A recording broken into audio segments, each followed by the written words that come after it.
Muy buenos días, Sandra Granados, tutora del curso de Lenguaje y Realidad Social, les da la más cordial bienvenida a esta videotutoría. Hoy contamos con la participación de varios centros universitarios y estudiantes que nos siguen en el blog. Quiero manifestarles que el propósito es llegar con una tutoría oportuna a nuestros estudiantes, de tal manera que ustedes puedan interactuar con otras personas a pesar de que geográficamente estamos tan distantes. La metodología a seguir será la siguiente. Haré la exposición con base en ciertos contenidos teóricos y de acuerdo con las orientaciones del curso. Mientras transcurre la exposición, ustedes anotan las dudas o consultas pertinentes para que al momento en que se les dé el pase puedan hacer la evacuación de las mismas. Igual quiero invitarlos para que ustedes participen de manera activa entre los que acompañan nos acompañan en esta videotutoría y que puedan también estar intercambiando opiniones con sus compañeros, de tal manera que podamos tener éxito en esta mañana con respecto a los objetivos del programa. Se les recuerda también respetar el tiempo establecido para el desarrollo de la actividad. Es muy importante que cada centro nombre un relator y que tengan la toma preparada para el momento de darles el pase. He dividido esta presentación en 4 partes. Vamos a tener 4 actividades interactivas y se les indicará el tiempo para que ustedes puedan corresponder a las preguntas que se les formulan. Vamos de inmediato entonces con los contenidos propios de esta primera parte, específicamente lo que corresponde a cultura, al lenguaje y a la realidad social como tal, al signo lingüístico y al uso cultural del código. Tenemos entonces que la cultura se ha convertido en el pilar fundamental de ascenso del hombre, porque le provee de recursos y estrategias. Es un proceso continuo, socialmente organizado, orienta a las personas y a quienes participan en ellas como comunidad social. Vemos entonces cómo en la cultura se cohesiona, se fragmenta y se consolida la sociedad, la educación y el lenguaje mismo. Siendo la cultura comunicativa, le permite a las personas comprender su realidad social. Esta se configura y estructura por la convergencia de diversos elementos que interactúan alrededor de los actos concretos de la persona. Como sistema secundario, provee al hombre de recursos y estrategias para solventar las necesidades vitales y posibilitar que otras necesidades no vitales se desarrollen e influyan en la conducta tanto individual como colectiva. Entre ellas podremos mencionar el reconocimiento social, la identificación o la pertenencia a un grupo y el desarrollo personal mediante el estudio o el trabajo. Cuando hacemos referencia al lenguaje en sus diferentes acepciones, podemos destacar que se convierte en la facultad humana, crea su sistema de diferencias. Por lo tanto, el lenguaje es productivo, emplea códigos y signos que me permiten, como persona, ver la percepción, tener a mi alcance una percepción del mundo. El lenguaje, por lo tanto, corresponde a sistemas organizados de signos que produce y utiliza una comunidad. Tenemos que considerar en este apartado que el código lo vamos a definir como un sistema estructurado de signos, y que el signo vamos a manejarlo como aquello que sustituye algo para alguien, pero mediante una forma perceptible. Volviendo a la filmina anterior, tenemos que la realidad social viene a ser el significado que la cultura ha dado a una comunidad, y que nosotros correspondemos de acuerdo a un conjunto de valores, de creencias, de costumbres, de tradiciones que nos son dadas desde antes y en las cuales nos manifestamos y nos realizamos como personas. ¿Por qué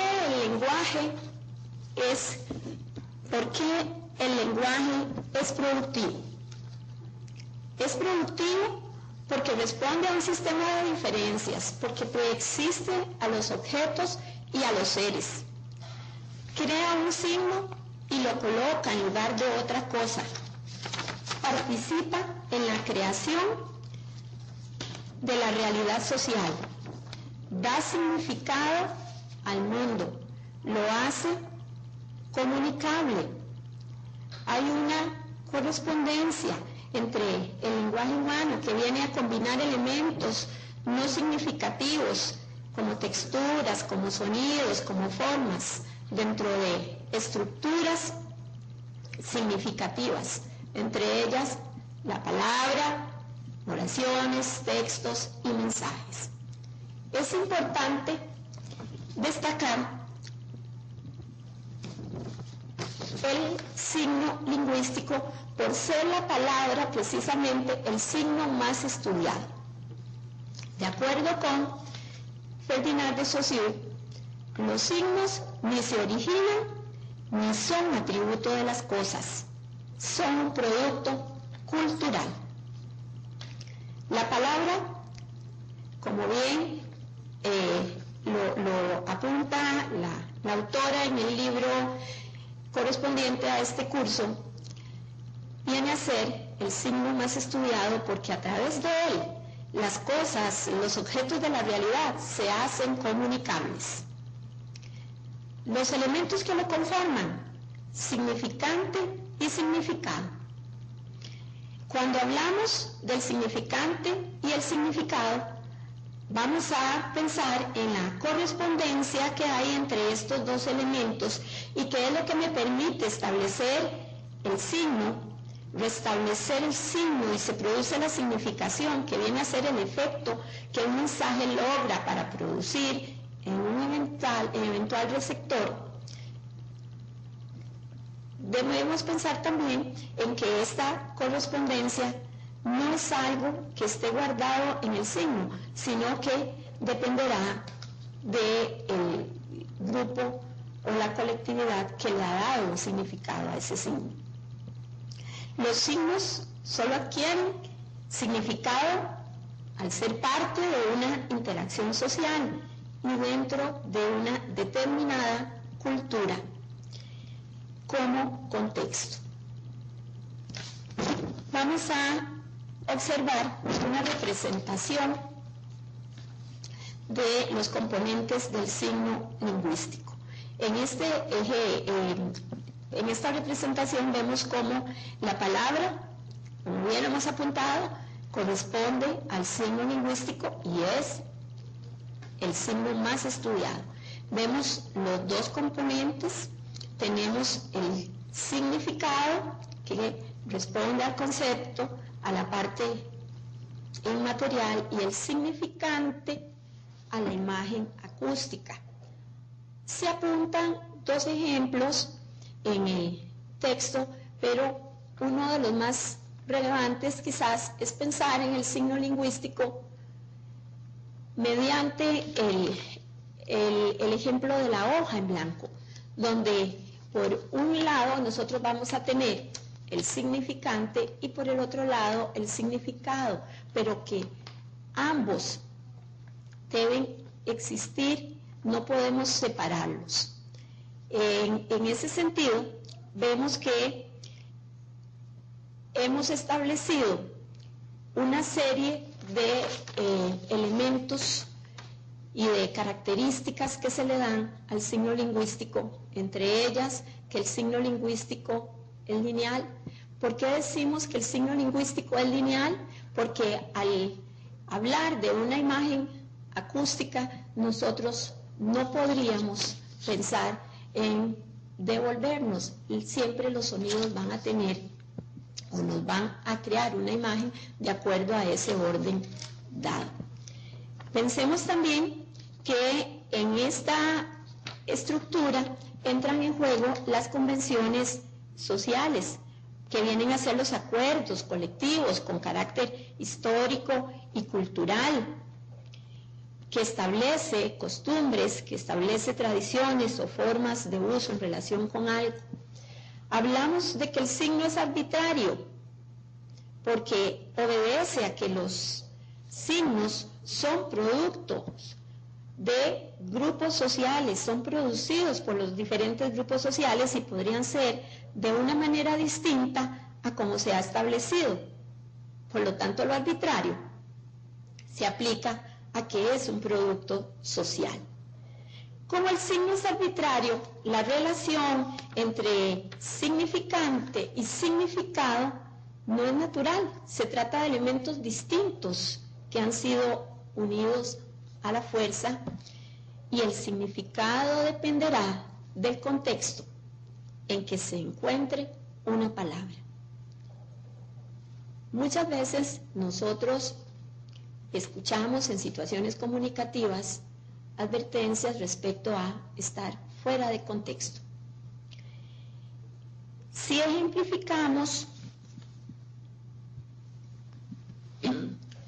el uso cultural de diversos tipos de signos y códigos, vamos a ver cómo no solamente la palabra es, aunque sea el signo quizás más utilizado, es el más utilizado por nosotros, vamos a tener otra serie de signos que han sido producto de la organización de conjuntos, como son las imágenes, los gestos, los comportamientos, formas de vestir, los colores, y tenemos el código vial.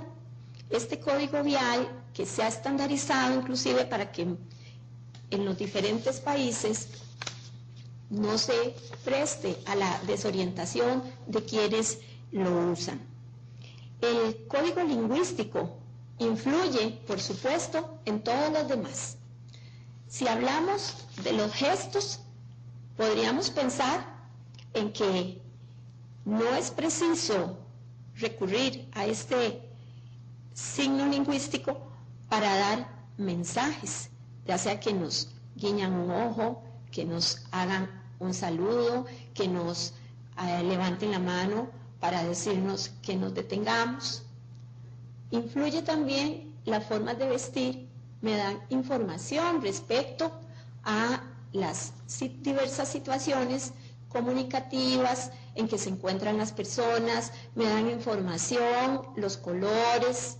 En los colores vamos a estar pensando también nosotros en aquellos valores que representan, vamos a pensar en aspectos de índole incluso psicológica que tienen que ver con que nosotros nos podamos sentir más tranquilos, algunos colores que pueden alterar la atención.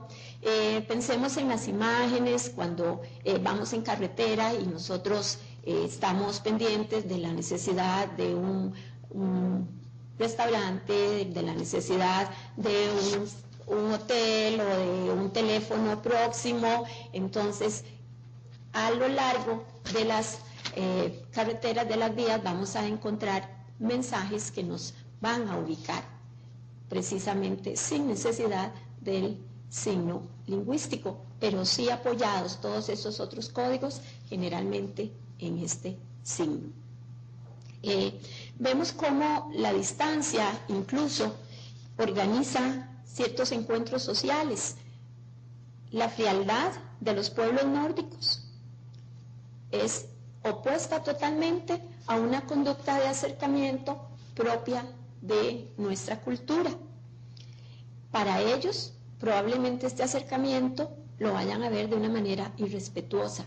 Nosotros consideramos este distanciamiento por parte de ellos de una manera fría. Pensemos en que todos tenemos o formamos parte de estos grupos sociales y que manejamos un diccionario cultural invisible. Este diccionario cultural lo hemos aprendido a través de nuestra vida y nos guía en la interpretación precisamente de los signos. Si pensamos en objetos que vienen a representar también mensajes, recurramos al uso del escritorio en una oficina. Este uso me va a marcar jerarquía, me va a marcar estatus, me va a marcar orden, posiciones establecidas. El lenguaje de la vida cotidiana, por lo tanto, es el que me permite desenvolverme en diferentes contextos. Pensemos en la situación de que nos encontremos en una selva, sin necesidad de que nos den información mediante el signo lingüístico.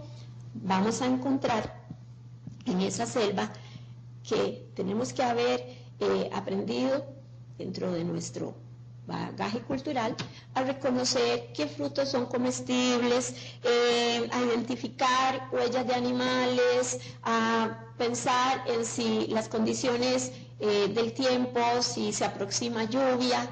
En ese sentido, nosotros estamos dotados para poder interpretar una serie de información que nos llegan también a través de otros signos, de otros códigos. Los colores, por ejemplo, nos van a marcar valores, nos van a marcar oposiciones y nos van a marcar también juegos de poder. En cuanto a las imágenes, recordemos que las imágenes, en el momento en que son pensadas, incluyen dentro de este propósito toda la parte cultural que lleva implícita. El lenguaje humano va entonces a combinar elementos no significativos dentro de estructuras significativas.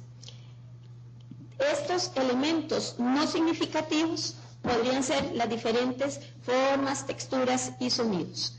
Y dentro de estas estructuras significativas se pueden mencionar las oraciones, los textos, los discursos, el mensaje mismo y como tal las palabras.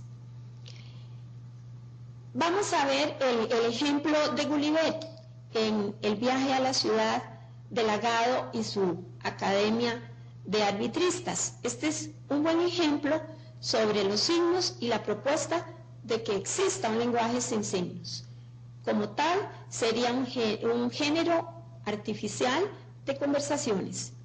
Palabras, igual, nombres de las cosas. ¿Qué pasaría si las palabras no existieran y más bien nosotros tendríamos que andar cargando los diferentes instrumentos que representen, objetos que representen esas palabras para construir ese mensaje que queremos dar? Dentro de una convención social igual vamos a tener presente que es un acuerdo colectivo. Quiero formular la primera actividad interactiva. Quiero invitarlos también tanto a los estudiantes que nos acompañan en los centros como a quienes nos siguen por el blog. La actividad número 1 pretende que nosotros analicemos el significado de la frase. La cultura necesita anclarse en la memoria colectiva y la relación que tiene con el tema que nos ocupa, de tal forma que pensemos en una situación, ejemplifiquemos. Además, vamos a pensar en algunos ejemplos de códigos en los que medie la percepción, pensando en que percibir es dar un significado al mundo para hacerlo legible, comprensible. Pensemos en que la percepción es la unidad básica del conocimiento. Por lo tanto, debemos construir como parte de esta actividad ejemplos de códigos en los que medie la percepción del color, relaciónelo con prendas de vestir, con uso de banderas, con celebraciones, con valores, entre otros. Tenemos un tiempo de 10 minutos para tratar de responder a esta actividad. Por favor, respetamos también ese tiempo y nombremos un relator para que pueda manifestarnos sus aportes. Pasamos nuevamente a la segunda parte, en la que vamos a tener las estructuras sintácticas y simbólicas y las relaciones que se establecen entre estas dos estructuras, de acuerdo con el objetivo que tenemos. Entonces, vemos cómo la sintaxis, pues estamos acostumbrados nosotros o hemos escuchado del término cuando estudiamos la gramática, pensando en la sintaxis como una de las ramas de la gramática en cuanto a el estudio de la relación de una palabra con otra. Tenemos que la sintaxis viene a constituir el conjunto de reglas para combinar y transformar signos en la formación de oraciones y frases.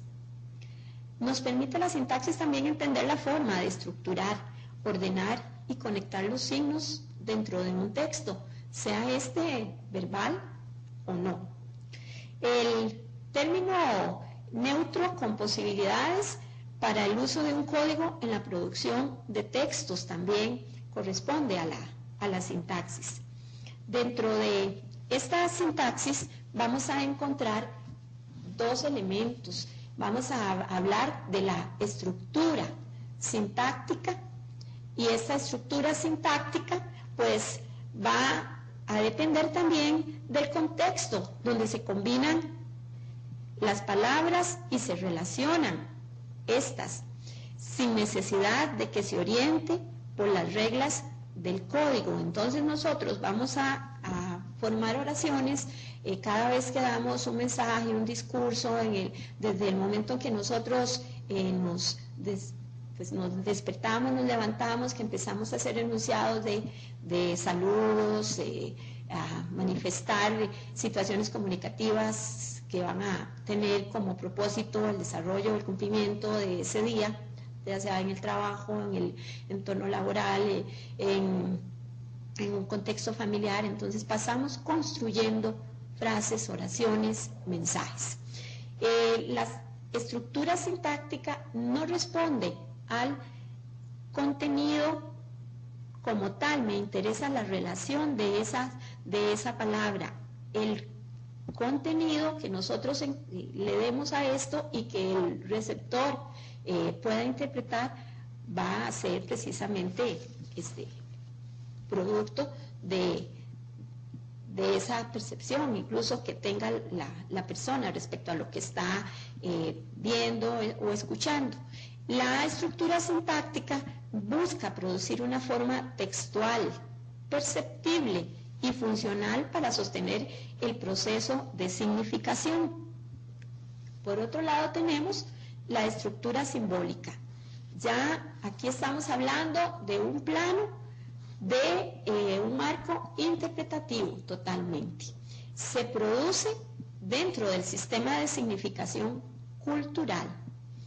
Es totalmente inteligible, podemos interpretarlo. Concierne a otro tipo de contexto mental, inmaterial. Por supuesto, si estamos hablando de mental inmaterial, estamos haciendo referencia a lo psicológico y a lo social. Dentro de estas estructuras juega un papel importante el contexto. Pensemos en el contexto como la totalidad de signos que conforman un texto. El contexto me va a crear posibilidades para la significación. en las relaciones que se establecen entre la estructura sintáctica y la simbólica, vamos a enumerar las siguientes. Tenemos que la sintáctica va a crear ese contexto como propuesta material, tomando en consideración que ese contexto es el que me crea las posibilidades de significación. Ahí estamos nuevamente en un plano de lo significante. Vean que a lo largo de la temática que nos ocupa, el signo lingüístico y sus dos componentes van a figurar. El contexto orienta al texto hacia un único significado, así evita la ambigüedad. Y por supuesto, la significación no preexiste a la estructura sintáctica, sino que requiere de una estructura simbólica que viene a ser la interpretación que cada uno de nosotros, como seres sociales, le demos al mensaje que estamos escuchando. Por lo tanto, esta relación es similar al ejemplo que dimos con el signo lingüístico, que no podemos separar una de la otra. Vamos a identificar también, como parte de los objetivos del curso, las diferentes funciones del lenguaje. Vamos a ejemplificar estos usos a partir de la propuesta de Jacobson. Tenemos 6 funciones y estas funciones las debemos reconocer fácilmente, y como tal creo necesario que nosotros precisemos con definiciones bien prácticas, que nos sea fácilmente reconocible, ¿verdad? Podemos incluso relacionarlos con algún ejemplo para que pues, nos sea mucho más fácil utilizarlos a la hora de una prueba, o igual tomarlas en consideración en la construcción de todos los mensajes que brindemos. Tenemos la función expresiva. En esta función expresiva básicamente apunta al receptor. Vemos cómo es al emisor, perdón. Vemos cómo es la experiencia. Es la forma en que yo, en mi particularidad, voy a presentar los enunciados, las propuestas. Tenemos una función también apelativa. La función apelativa está centrada en el receptor. Con esta función nosotros, ¿qué pretendemos? Activar esa atención del receptor. Ligada a estas dos, y podemos afirmar que generalmente estas 3 primeras funciones van a estar presentes en los diferentes discursos. Ligada entonces a estas dos está la función fática. Esta función fática lo que me permite es precisamente saber que todavía tengo un contacto, que mantengo esa comunicación con el receptor. Una cuarta función es la función metalingüística. Aquí hacemos énfasis en el código. En la función metalingüística se recurre a lo normativo, se centra en el código. Ejemplos de estas funciones: cuando hacemos correcciones respecto a, qué sé yo, el uso de la ortografía, cuando le decimos a una persona la palabra tranvía se escribe con V, corrija esa expresión, recuerde que antes de D y P con M escribiré. Todo lo que apunta a lo normativo va a estar implícito en la función metalingüística. Tenemos una función referencial, y esta función referencial está relacionada con la información, con el contenido de la enunciación que me interesa dar a conocer. No importa que esta enunciación o que esta proposición, sea falsa o sea verdadera. Por ejemplo, podríamos mencionar, decir, la capital de Costa Rica es San José. Ahí estamos dando un concepto, estamos hablando de ejemplos que tienen que ver con definiciones, con lo conceptual. Tenemos una función también poética, y esta función poética, la forma va a importar tanto como el contenido. Se ha dicho que la función poética se recurre más a ella cuando hacemos referencia a poemas, a canciones, a novelas. Sin embargo, vemos cómo a nosotros pues también nos interesa que este mensaje que estemos llevando esté bien, tanto en su contenido como en su forma. Por lo tanto, ejemplo de una función poética, el fragmento de un poema de García Lorca: yo me la llevé al río creyendo que era mozuela, pero tenía marido. Como les mencioné, las funciones, de acuerdo con Jacobson, entran en juego no solamente una, sino que hay una combinación de estas funciones en todos los mensajes que nosotros construyamos. El papel de los medios de comunicación masiva, el papel que juegan estos medios, pues nos vamos a dar cuenta que los medios de comunicación recurren a las funciones del lenguaje. La clave de los mensajes va a ser precisamente la función apelativa. Estos mensajes van a estar ligados precisamente a las funciones que son las que le vienen a dar esa posición privilegiada de negociación de significados y de producción de discursos. Actúan sobre la opinión y actitudes de las personas, porque lo que intentan es precisamente actuar sobre esa realidad social. Cualquier acto de comunicación, por lo tanto, va a albergar más de una función.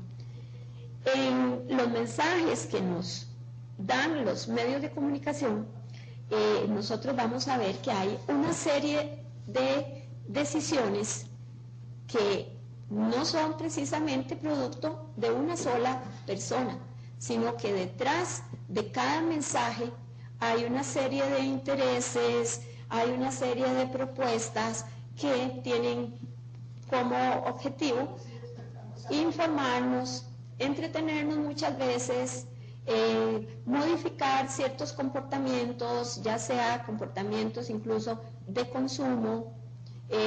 Van a tener la función de influir en la parte de pensamiento, en la formación de una ideología. Por lo tanto, en esta cadena de decisiones vamos a ver que es totalmente el interés de una marca corporativa y comercial.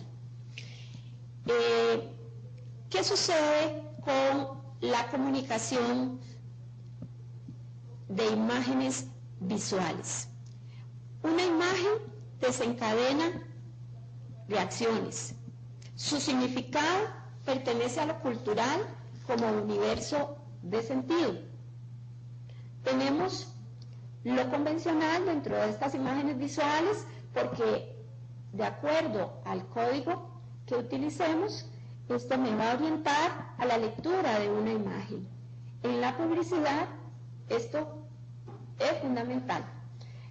La intención comunicativa no siempre se cumple por no ser directa y transparente. Cuando hablamos de directo y transparente, sobre todo porque el lenguaje como tal no es tan transparente, es opaco. Las funciones de la imagen expresiva, de activación. Si hablamos de activación, quiere decir que estoy haciendo referencia a una función apelativa.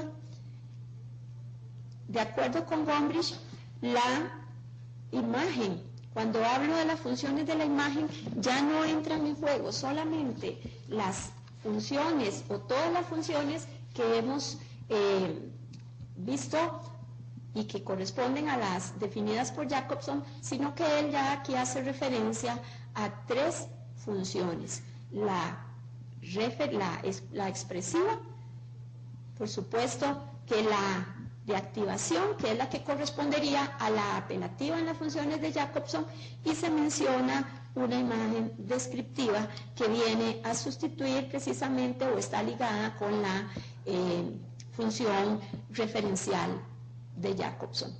Y hablamos de descripción porque precisamente a la hora de observar una imagen, el propósito que tiene esa imagen por quienes crearon esa imagen va a ser o va a estar mediado por la percepción de quienes analicen lo que están recibiendo. La imagen, por lo tanto, me va a dar un punto de partida para empezar a describir lo que yo estoy observando y que, por supuesto, va a estar relacionado con ese concepto que yo voy a formarme a partir de la imagen. Y vamos a pasar a la tercera parte, que corresponde al lenguaje, al significado y a la percepción en los procesos de construcción de la realidad. Vamos a partir de la realidad como la forma, como ha quedado dicho el mundo por nuestra cultura mediante algún lenguaje. Se va a definir también como esa realidad que nosotros habitamos y que está revestida de significados. Es lo que percibimos, considerando que percibir es dar significado al mundo para hacerlo legible. Los estímulos e información van de acuerdo con las motivaciones, con los intereses, con las costumbres y valores que seleccionemos e influyen en lo que se experimenta, se percibe y se conoce. Por lo tanto, aquí nuevamente la percepción viene a ser la unidad básica del conocimiento para poder darle significado a lo que leemos. Hay dos términos sumamente importantes para que nosotros podamos percibir y darle ese significado al mundo de una manera apropiada. Vamos a pensar en que lo que yo percibo lo puedo hacer de una manera un tanto ingenua. Lo voy a ver como la realidad que será igual para todos. Estoy pues haciendo referencia a lo que denominamos realismo ingenuo. El realismo ingenuo va a convertirse, por lo tanto, en una actitud humana generalizada para observar el mundo que habitamos.